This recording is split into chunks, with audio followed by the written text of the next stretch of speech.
Hello students. আজি এটা সমকোণী ত্ৰিভুজৰ ক্ষেত্ৰত সূক্ষ্মকোণ 60 ডিগ্ৰী হলে কি হয় বা 30 ডিগ্ৰী হলে ত্ৰিকোণমিতিক অনুপাতবিলাক কেনেকুৱা হয় সেই সম্পৰ্কে আমি চাম 60 ডিগ্ৰী বা 30 ডিগ্ৰী কোণৰ ত্ৰিকোণমিতিক অনুপাত 60 ডিগ্ৰী কোণ জেনেৰেলি ক'ত থাকে সমবাহু ত্ৰিভুজত থাকে ইকুইলেটাৰেল ট্ৰায়াঙ্গল য'ত তিনিটা এংগল 60 ডিগ্ৰী হয় গতিকে আমি এই ক্ষেত্ৰত 60 ডিগ্ৰী কোণৰ ত্ৰিকোণমিতিক অনুপাত উলিয়াবৰ কাৰণে এটা 60 ডিগ্ৰী কোণ থকা সমবাহু ত্ৰিভুজ আমি অংকন কৰি লওঁ ABC এটা সমবাহু ত্ৰিভুজ কিয় সমবাহু ত্ৰিভুজ লৈছো কাৰণ মই ইয়াত প্ৰত্যেকটো এংগল এতিয়া কিমান ডিগ্ৰী পাম 60 ডিগ্ৰী পাম আৰু যেহেতু আমি 60 ডিগ্ৰী কোণৰ সাপেক্ষে কথা পাতিম গতিকে সমবাহু ত্ৰিভুজ আঁকি লম আৰু বলে স্যার আপনি তো কইছিল সমকোণী ত্রিভুজ লাগে यस সমকোণী ত্রিভুজ লাগিব আমি ইয়াত সমকোণী ত্রিভুজ বনাই লব পাৰিম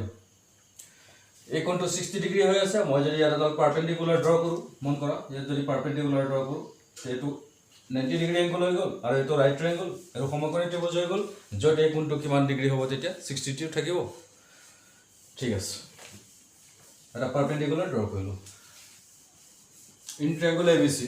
ABC is a equilateral triangle ABC era ABC eta সমবাহু ত্রিভুজ ABC eta সমবাহু ত্রিভুজ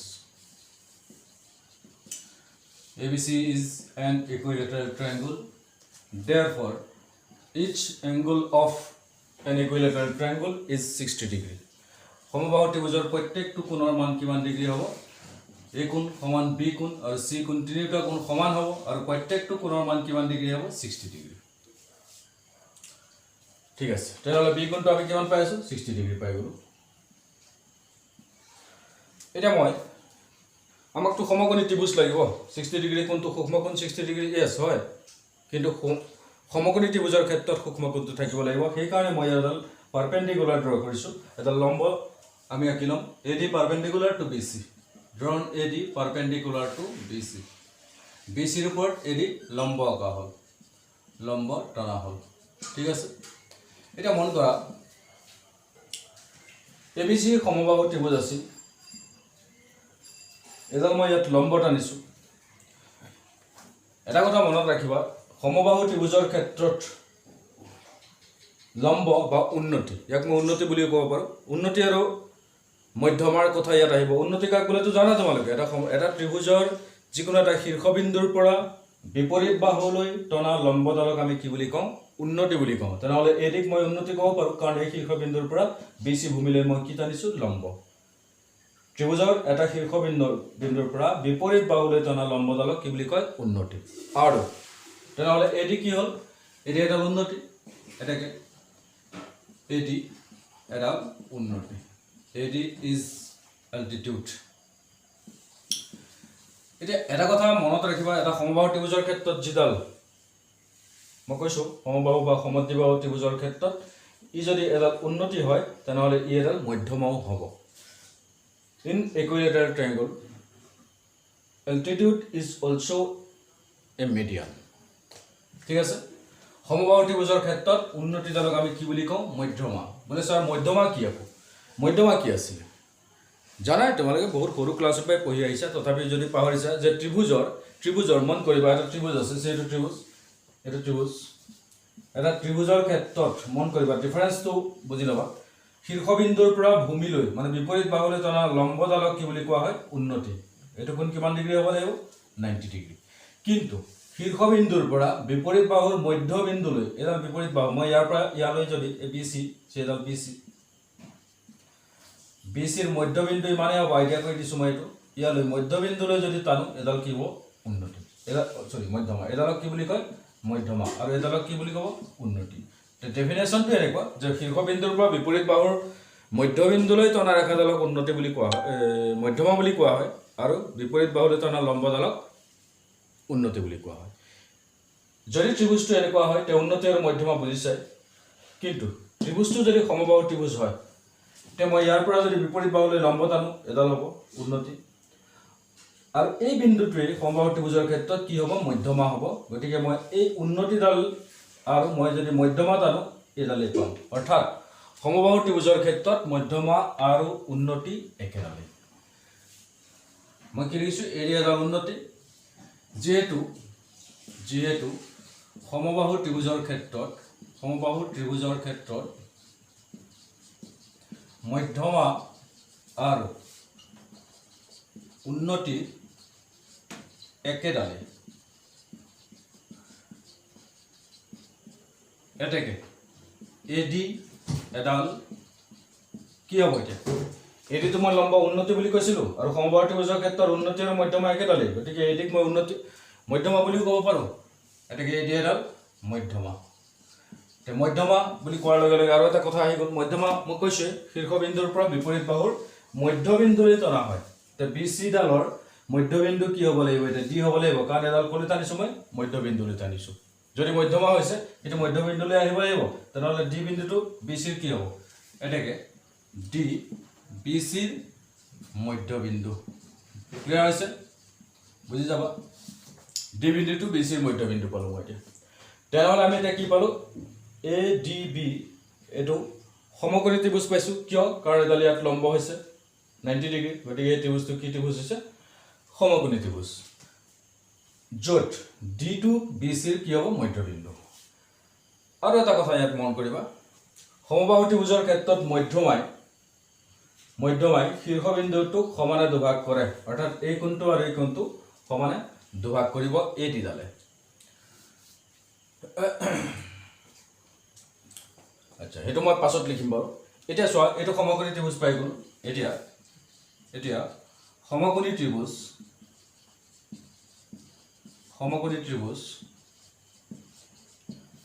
ADB বিট ধৰো আমি ধৰি লম এতিয়া কি ধৰি লম BD = X আমি কি উলিয়াব গৈ আছো 60 ডিগ্ৰী কোণৰ কাৰণে ত্ৰিকোণমিতিক অনুপাত উলিয়াবলৈ গৈ আছো এই সমকোণী ত্ৰিভুজটো এতিয়া আমি এৰি দিছো এটো নালাগে আমাক আমি এই সমকোণী ত্ৰিভুজ ADB লৈছো ADB এই সমকোণী ত্ৰিভুজটোৰ তিনটা বাহু মই যদি 60 ডিগ্ৰী সাপেক্ষে উলিয়াব বিচাৰিছো তেনেহলে তাৰ অপোজিট বাহু এটো পাৰপেন্ডিকুলাৰ তাৰ এডজেসেন্ট সাইড BD বেস আৰু তাৰ অপোজিট এটো হাইপোটেনাস গতিকে এই বাহু কেইটাৰ মানটো আমাক লাগিব গতিকে আমি এটাও বাহুৰ মাপ নাজানো গতিকে মই BD ধৰি লৈছো x BDX let BD = X মন কৰা যদি BDX হয় BC কিমান হ'ব D is the midpoint of BC D বিন্দুটো BC ৰ মধ্যবিন্দু আছিল গতিকে ইয়াৰ পৰা ইয়ালৈ যদি 5 হয় ইয়াৰ পৰা ইয়ালৈ তো 5 এ হ'ব আৰু গোটেইডাল কিমান হ'ব 10 হ'ব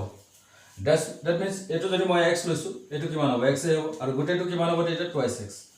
therefore this implies that BC = twice x মন কৰা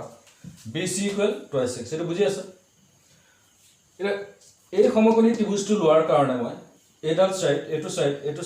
সাইড এই তিনটা সাইড মোক লাগে BC BD মই x লৈছো BC 2x হ'ল এটো বৰ বুজি আছে কিন্তু AB কিমান হ'ব এতিয়া BC যদি x twice x হয় AC কিমান হ'ব twice x হ'ব AB কিমান হ'ব twice x হ'ব কিয় হ'ব কাৰণ ABC কি ত্ৰিভুজ সমবাহু ত্ৰিভুজ এটাকে এংগল A = B = C = 60 আৰু মই ইয়াতে লিখি দিছো সমবাহু ত্ৰিভুজ মানে তো জানাই সমবাহু ত্ৰিভুজ মানে যি ত্ৰিভুজৰ তিনিটা বাহু সমান তাক সমবাহু ত্ৰিভুজ বুলি কোৱা হয় AB BC AC তিনটা বাহু সমান তো BDX therefore BC twice x and then AB we can write twice x এটাকে AB কিমান হ'ব twice x এ হ'ব বাস BDX ধৰিছিলো AB কিমান পালো twice x BDX আৰু AB কিমান twice x তে এই সমকোণী ত্ৰিভুজটোত AD বাহুটোৰ মাপ আমি নাজানো পাইথাগোৰাছ থিওৰেম ইউজ কৰি AD উলিয়াই লম কাৰণ তিনিটা বাহুৰ মাপ জানাৰ পিছতে আমি trigonometric ratio উলিয়াব পাৰিম নহয় বাৰু এখিনি মছি দিছো নোট কৰিছা নোট কৰি লবা এটা ত্ৰিভুজ ADB ৰ পৰা পাইথাগোৰাছ থিওৰেম তোমালোকে জানা AD² + BD² = AB² হ'ব AD² + BD² লম্ব স্কয়ার + ভূমি স্কয়ার = AB² হয় দিস ইমপ্লাইজ দ্যাট আমাক লাগে কি AD চেক কৰা AD লাগে AD² = AB² - BD² ঠিক আছে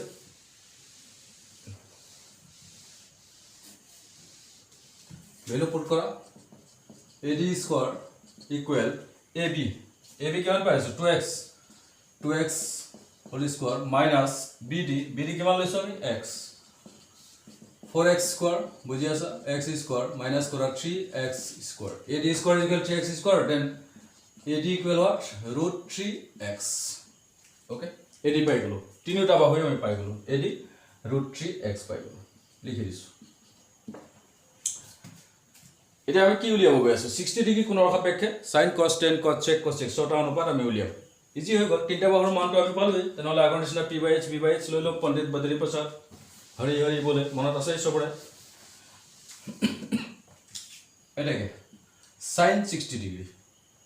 ডিগ্ৰী কোণৰ অনুপাত উলিয়াম মই প্ৰথমতে 60 ডিগ্ৰী এটো কোণৰ সাপেক্ষে যদি মই লম with respect to angle this is perpendicular this is base and this is hypotenuse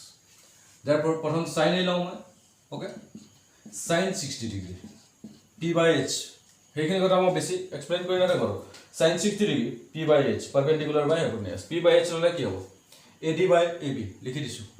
AD/AB perpendicular by hypotenuse this equal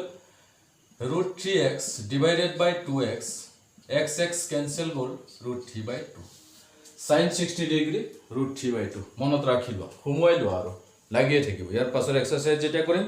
sin 60 degree value আমাক লাগিব root 3/2 বেলেগ কৈ আৰু মুখস্থ কৰিম এবাৰ বহি লৈ টেবুলত তনেকে ভাবিবই না লাগে এই যে সালা sin 60 ডিগ্ৰী root 3/2 পালা মনত ৰাখি দিয়া cos 60 ডিগ্ৰী b/h 60 সাপেক্ষে b কি হ'ব base BD by AB b/h base by perpendicular hypotenuse BD কিমান x AB কিমান 2x x cancel 1/2 cos 60 degree 1/2 tan 60 degree tan মানে কি p/b perpendicular by base AD by BD AD divided by BD AD কিমান AD check কৰা root 3x divided by BDX cancel root 3 sin cos tan বাস তিনটা জানিলে তো আমি তার রেসিপ্রোকাল বিলাক জানিয়ে লও ন ইয়ার sin এর রেসিপ্রোকাল কিমান হ'ব ইয়ার পুনে পুনে মই লিখি দিছো cosec 60 ডিগ্রি sin 60 ডিগ্রি কিমান পাই আছো root 3/2 তার রেসিপ্রোকাল তো cosec হয় হয় 2/√3 cos 60 ডিগ্রি তার রেসিপ্রোকাল কি হবে sec cosর রেসিপ্রোকাল sec cos 60 degree আমি কিমান পাইছো 1/2 ইয়াৰ reciprocal 2/1 means 2 again tan 60 tan or reciprocal cot 60 tan কিমান পাইছো √3 রেসিপ্রোকাল কৰা 1/√3 বুজি আছে তে 60 ডিগ্ৰী এংগল সাপেক্ষে এটা সমকোণী ত্ৰিভুজত যদি সূক্ষ্মকোণটো 60 ডিগ্ৰী হয় 60 ডিগ্ৰী এংগল সাপেক্ষে sin cos tan cos sec cosec এই ছটা ট্ৰিগনোমেট্ৰিক অনুপাতৰ মান আমি পালো যিবিলাক আমি প্ৰ্যাকটিক্যালি কৰি দেখাইছো ন জ্যামিতিক্যালি উলিয়াইছো ভ্যালু বিলাক এইবিলাক পৰৱৰ্তী সময়ত আমাৰ মুখস্থ লাগিব ম্যাথছ কৰোতে বা ইয়াক কেনেকৈ অতি শৰ্ট টাইমত মনত ৰাখিব পাৰে তাৰ এটা মই টেকনিক তোমালোকক দেখাই দিম 45 ডিগ্ৰী ক্ষেত্ৰটো দিছিলো আচ্ছা 60 ডিগ্ৰী কথা শেষ ইমানতেই এই যে কৰো 60 ডিগ্ৰী কোণৰ ট্ৰিগনোমেট্ৰিক অনুপাত ইমানতেই শেষ এতিয়া আহিল 30 ডিগ্ৰী কোণৰ ট্ৰিগনোমেট্ৰিক অনুপাত তে 30 ডিগ্ৰী কোণৰ কাৰণে মই আকৌ বেলেগকৈ একো কৰিবলগীয়া নাথাকে 60 ডিগ্ৰী কোণৰ কাৰণে মই যেটো কৰিছো ইয়াৰ পৰাই মই 30 ডিগ্ৰী কোণৰ কাৰণে ট্ৰিগনোমেট্ৰিক অনুপাত উলিয়াম কেনেকৈ চোৱা ইয়াত জাস্ট এটা কথা লিখি লবা মই কৈছিলো আগতে আৰম্ভণিতে তাৰপিছত ক'লো যে পিছত কৈ আছো বুলি এটা পিছত কৈ আছো শুনা এটো সমবাহু ত্ৰিভুজ আছিল সমবাহু ত্ৰিভুজৰ ক্ষেত্ৰত প্ৰত্যেকটো কোণ কিমান ডিগ্ৰী 60 ডিগ্ৰী B কোণ 60 ডিগ্ৰী C কোণ 60 ডিগ্ৰী আৰু A কোণ গোটেই কোণটো কিমান 60 ডিগ্ৰী তাৰ পাছত এডাল ইয়াত লম্ব টানিছিলা শীৰ্ষবিন্দুৰ পৰা বিপৰীত বাহুলৈ লম্ব টানিছিলা তাক উন্নতি বুলি কোৱা হয় আৰু সমবাহু ত্ৰিভুজৰ ক্ষেত্ৰত উন্নতিডাল মধ্যমাও হয় সেই কাৰণে দ্বিবিন্দু মধ্যবিন্দু আছিল গোটেইখিনি আমি পাই আহিছো আৰু এটা কথা সমবাহু ত্ৰিভুজৰ ক্ষেত্ৰত মধ্যমাডালে শীৰ্ষবিন্দুটোক সমানে দুভাগ কৰে মনত ৰাখিব শীৰ্ষবিন্দু যেটো শীৰ্ষবিন্দুৰ পৰা মধ্যমাডাল তুমি ড্ৰ কৰিছা যেটো শীৰ্ষবিন্দুৰ পৰা মধ্যমাডাল টনা হৈছে বিপৰীত বাহুলৈ সেই শীৰ্ষবিন্দুটোক মধ্যমাডালে সমানে দুভাগ কৰিব তে এই শীৰ্ষবিন্দুৰ পৰা মই বিপৰীত বাহুলৈ এ দি মধ্যমা টানিছো তেনেহলে এই শীৰ্ষবিন্দুটোক এ দি মধ্যমাই সমানে দুভাগ কৰিব গোটেই এই কোণটো আছিল কিমান 60 ডিগ্ৰী কাৰণ সমবাহু ত্ৰিভুজৰ প্ৰত্যেকটো কোণে 60 ডিগ্ৰী আছিল আৰু 60 ডিগ্ৰী কোণক যদি সমানে দুভাগ কৰা হয় তেনেহলে এই কোণটো কিমান হ'ব লাগিব 30 ডিগ্ৰী বুজিলা এতিয়া তেনেহ'লে এইটো 30 ডিগ্ৰী কোণ পাই গ'লো আৰু এটি ইয়াতটো লম্ব আছিল তাৰমানে এডাল কি সমবাহু সমকোণী ত্ৰিভুজ হৈ আছে এইটো এই সমকোণী ত্ৰিভুজটোৰ ক্ষেত্ৰত 60 ডিগ্ৰীৰ কাৰণে মই উলিয়ালো এতিয়া এই কোণটোৰ সাপেক্ষে উলিয়াম মানে 30 ডিগ্ৰীৰ সাপেক্ষে 60 ডিগ্ৰী সাপেক্ষে উলিয়াওঁতে তাৰ অপজিট এইটো পাৰপেণ্ডিকুলাৰ এইটো বেছ এইটো হাইপটেনিয়াছ আছিল এতিয়া মই যিহেতু 30 ডিগ্ৰীৰ কাৰণে উলিয়াম তেনেহ'লে তাৰ অপজিট এইডাল কি হৈ যাব পাৰপেণ্ডিকুলাৰ আৰু এইডাল বেছ আৰু এইটো হাইপটেনিয়াছ ক্লিয়াৰ তেনেহ'লে চাওঁ sin 30 degree sin 30 degree in triangle এইটো লিখি লৈছোঁ মই ইয়াত লিখি লৈছোঁ কি লিখি লৈছোঁ এইখিনি মচি দিছোঁ ইয়াত এটা কথা লিখি ল'বা যে সমবাহু ত্ৰিভুজৰ মধ্যমা সমবাহু ত্ৰিভুজৰ আমি জানো লিখি লৈছোঁ আমি জানো বুলিয়ে বঢ়িয়াকৈ সমবাহু ত্ৰিভুজৰ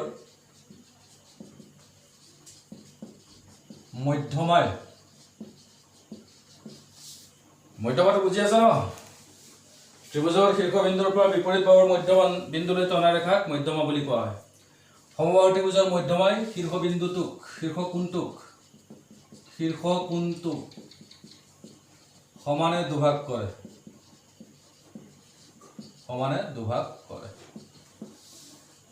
এতেকে যদি সমানে দুভাগ কৰে এই কোণটো এতিয়া মই কেনেকৈ লিখিম এংগল BAD কোন লিখিব জানা তো DAB or BAD কিবা এটা লিখিলে হ'ল angle BAD equal half of angle A that means half of angle 60 degree equal to 30 degree বুজাই দিছো মই ডাইৰেক্ট 30 ডিগ্ৰী বুলি লিখি দিয়া নাই বুজিটো আছে 30 ডিগ্ৰী হ'ব 60 ৰ আধা 30 এটো কি হ'ব BAD equal half of angle A মানে এটো তাৰ আধা হ'ব equal to কিমান পাইছো 30 degree therefore sin 30 degree sin 30 degree বুলি কোৱাৰ লগে মই কাৰ কথা কৈছো এই কোটো BAD কথা কৈছো sin 30 ডিগ্ৰী ইকুৱেল মই 30 ডিগ্ৰী ললে এটো কি হ'ব পাৰপেণ্ডিকুলাৰ কি হ'ব BD perpendicular divided by hypotenuse this equal x divided by 2x তাৰপৰা লিখি আছো x cancel 1/2 cos 30 degree b by h cos 30 degree এটো 30 degree তাৰ কাৰণে base b by h base কি হ'ব AD by hypotenuse AB মই তাৰপৰা চাই লিখি আছো AD কিমান √3x divided by AB 2x x cancel √3/2 cos 30 √3/2 and tan 30 সদায় sin cos tan এই তিনটা উলিয়ালে তাৰ অপজিট বিলাক আমি লিখি দিব পাৰো tan 30 ডিগ্ৰী p/b 30 ডিগ্ৰী এটো perpendicular by base BD by AD ঠিক আছে BD by AD BD কিমান x AD √3x x cancel 1/√3 বাস হৈ গল sin 30 ডিগ্ৰী পালো cos 30 tan 30 ডিগ্ৰী পালো the sin 30 opposite reciprocal cosec 30 তাৰ এক পুনে মই লিখি দিছো cosec 30 degree sin 30 degree 1/2 cosec 30 degree তাৰ reciprocal 2/1 তলত নিলিখিলেও হ'ব cos 30 degree reciprocal sec 30 degree cos 30 degree value √3/2 reciprocal কৰা 2/√3 tan 30 degree 1/√3 therefore cot 30 degree তাৰ reciprocal √3 divided by 1 1 লিখিম জানো লিখো বাস 60 ডিগ্ৰী আৰু 30 ডিগ্ৰী সূক্ষ্মকোণৰ কাৰণে এটা সমকোণী ত্ৰিভুজত sin cos tan cos sec cosec ছটা ট্ৰিগনোমেট্ৰিক ৰেশিও কেনেকৈ উলিয়ায় জিওমেট্ৰিক্যালি গুটেখিনি পাইছা এখিনি মুখস্থ ৰাখিবা যিকোনো প্ৰকাৰে মুখস্থ লাগিব এক্সাৰসাইজ 8.2 যেটা আমি কৰিম বলে cosec 30 degree value 2 sec 30 degree 2/√3 sin 30 degree 1/2 cos 30 √3/2 tan 30 1/√3 এনে ধৰণৰ ভ্যালুবিলাক আমি পুট কৰি তেনেকুৱা কিছুমান ম্যাচ কৰিব লাগিব প্ৰত্যেকটো ম্যাচত আমি এইবিলাক ভ্যালু পুট কৰি থাকিব লাগিব কিন্তু ইমানখিনি মুখস্থ ৰখাৰ এটা মই কৌশল তোমালোকক দি দিম মুখস্থ অংক কৰি থাকিলে প্ৰেক্টিস কৰি থাকিলে তো মনত ৰবই কিন্তু কিবা কাৰণত যদি পাহৰিছা প্ৰথম কথা তুমি যেনেকৈ নহওক এখিনি মনত ৰাখিব লাগিব যদি পাহৰি যোৱা তেনেহলে তাৰ কাৰণে মোৰ হাতত হাতিয়াৰ আছে মই নেক্সট এটা ভিডিঅ'ত সেই গুটেখিনি কথা আলোচনা কৰিম মুঠতে এখিনি মুখস্থ ৰাখা মনত ৰাখা নেক্সট ভিডিঅ'লৈ মই আহি আছো ঠিক আছে ওকে